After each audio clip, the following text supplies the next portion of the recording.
دبی به عنوان یک شهر مدرن و پیشرفته تاریخچه جالبی دارد که از یک روستای کوچک ماهیگیری به یکی از مهمترین شهرهای جهان تبدیل شده است. در اینجا به مراحل کلیدی توسعه دبی اشاره می تاریخ نشان می دهد که منطقه دبی در حدود 3000 سال قبل از میلاد مسکونی بوده است، اما این منطقه به دلیل موقعیت استراتژیک خود در تجارت بین شرق و غرب اهمیت داشته است. قرن 18 و قرن 19 در قرن 18 دبی به عنوان یک روستای کوچک ماهیگیری و تجاری شناخته میشد. در سال 1832 قبیله به نام یاسر به رهبری خاندان آل مکتوب کنترل دبی را به دست گرفت و این تاریخ به عنوان تأسیس دبی مدرن شناخته می شود. قرن 19 و اوایل قرن 20 دبی به عنوان یک بندر مهم در منطقه رشد کرد و به مرکز تجاری مروارید تبدیل شد. با این حال در دهه 1930 صنعت مروارید به دلیل رکود اقتصادی جهان و ظهور مرواریدهای پرورش ژاپنی دچار افول شد. کشف نفت در سال 1966 نفت در دبی کشف شد و این اتفاق نقطه عطفی در تاریخ دبی بود و درآمد نفتی به دبی اجازه داد تا زیرساخت‌های خود را توسعه دهد. در دهه 1970 تا دهه 1980 دبی شروع به توسعه زیرساخت‌های مدرن مانند جاده‌ها، فرودگاه‌ها بنادر کرد. فرودگاه بین‌المللی دبی در سال 1960 افتتاح شد و بندر جبیل علی در دهه 1970 ساخته شد. در دهه 1990 دبی شروع به کاهش وابستگی خود به درآمدهای نفتی کرد و بر توسعه بخش‌های دیگری مانند گردشگری، املاک و مستقلات مالی و تجارت بین‌المللی تمرکز کرد. با سلام خدمت شما. باز با یک ویدیوی دیگر ما مهمان حضور شما شدیم. لطفاً برای حمایت ما کانال را سابسکرایب کنید و به دوستان دیگر شیر کنید. در این ویدیو من و شما به شهر دبی سفر می‌کنیم تا از دیدنی‌ها و عجایب این شهر دیدن کنیم. از شما دوستان خواهش می‌کنم کانال را سابسکرایب کنید، چون کانال ما به سابسکرایب و حمایت شما نیاز مبرم داره تا بتونه برنامه‌های بهتری خدمتتون ارائه کنه. با تشکر از شما. دبی یکی از شهرهای مهم و پررونق در امارات متحده عربی است. دبی به عنوان یکی از مدرن‌ترین و پیشرفته‌ترین شهرهای جهان شناخته می شود. به دلیل جاذبه‌های توریستی، آسمان‌خراش‌های بلند، مراکز خرید لوکس، پروژه‌های عظیم ساختمانسازی معروف است. در اینجا به برخی از جنبه‌های مهم دبی اشاره می‌کنیم. موقعیت جغرافیایی: دبی در جنوب خلیج فارس و در شبه جزیره عربستان واقع شده است. این شهر بخشی از امارات متحده عربی است و با ابوظبی، شارجه و عمان هم مرز است. اقتصاد دبی به شدت متنوع است و به بخش‌های مختلفی مانند نفت، گردشگری، املاک و مستقلات مالی و تجاری بین المللی وابسته است. اگرچه دبی در گذشته به درآمدهای نفتی متکی بوده، اما امروزه تنها بخش کوچکی از اقتصاد از نفت تأمین می شود و بیشتر درآمدها از گردشگری، تجارت و خدمات مالی است. دبی به دلیل جاذبه‌های توریستی متعدد شناخته می شود. برج خلیفه بلندترین ساختمان جهان با ارتفاع 828 متر، جزایر نخلی، مجموعه جزایرهای مصنوعی به شکل نخل، دبی مال یکی از بزرگترین مراکز خرید جهان با آکواریوم و پیس اسکی داخل، برج العرب هتل لوکس و نمادین با معماری منحصر به فرد، ساحل جمیرا یکی از معروفترین سواحل دبی یک شهر چند فرهنگی است که مردم از سراسر جهان در آن زندگی و کار می‌کنند. زبان رسمی دبی عربی است، اما انگلیسی به طور گسترده استفاده می‌شود. دبی به عنوان یک شهر مدرن و بین‌المللی ترکیبی از سنت و دارای یک سیستم حمل و نقل پیشرفته است که شامل مترو، اتوبوس، تاکسی و قایق‌های آبی می‌شود. فرودگاه بین‌المللی دبی نیز یکی از شلوغ‌ترین فرودگاه‌های جهان است. دبی میزبان رویدادهای متعدد از جمله نمایشگاه‌های تجاری، کنسرت‌ها، مسابقات ورزشی و فستیوال‌های خرید است. از جمله رویدادهای معروف میتوان دبی فستیوال شاپینگ سال 2020 دبی اکسپو اشاره کرد. دبی دارای آب و هوای گرم و خشک است. تابستان‌های بسیار گرم و زمستان‌های معتدل‌تری است. بهترین زمان برای بازدید از دبی معمولاً بین نوامبر تا مارس است که هوا خنک‌تر است. دبی به طور مداوم در حال توسعه پروژه‌های بلندپروازانه است، از جمله شهرهای هوشمند، هایپرلوپ، پروژه‌های بزرگ ساختمانسازی مانند دبی کرک که قرار است از برج خلیفه بلندتر باشد. دبی به عنوان یک شهر جهانی ترکیبی از فرهنگ، تجارت و تفریح را ارائه می‌دهد و به یکی از مقاصد گردشگری برتر جهان تبدیل می‌شود.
شبش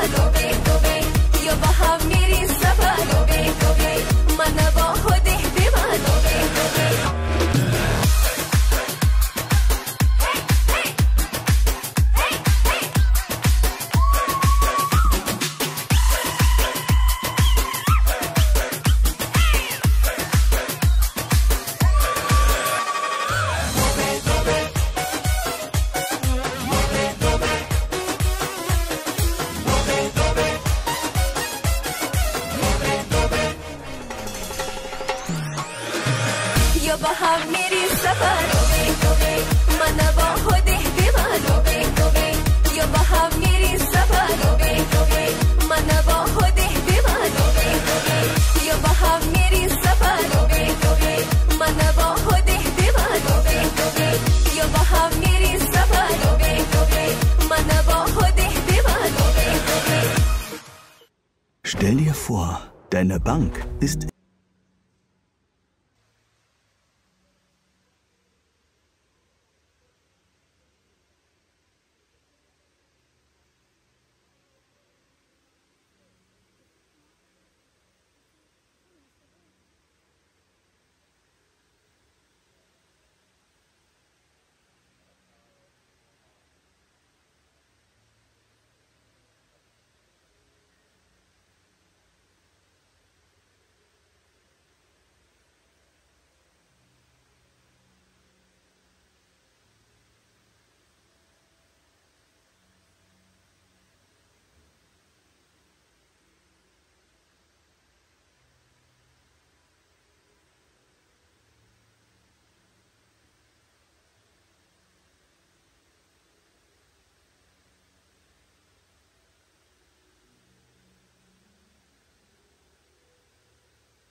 Sorry. Come. Okay.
المحطة القادمة هي The final destination of this train is Center Point.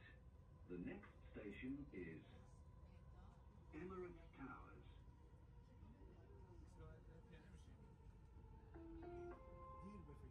المحطة القادمة هي أبراج الإمارات. The next station is Emirates Towers.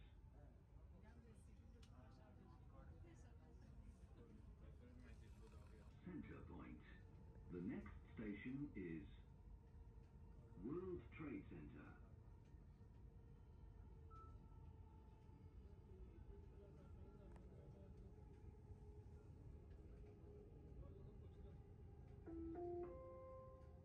المحطة القادمة هي المركز التجاري العالمي.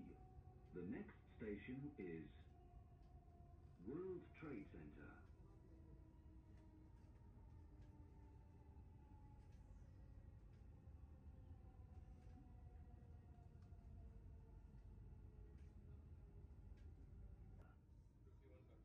سنتر بوينت. المحطة القادمة هي ماكس. The final destination of this train is Center Point. The next station is Max.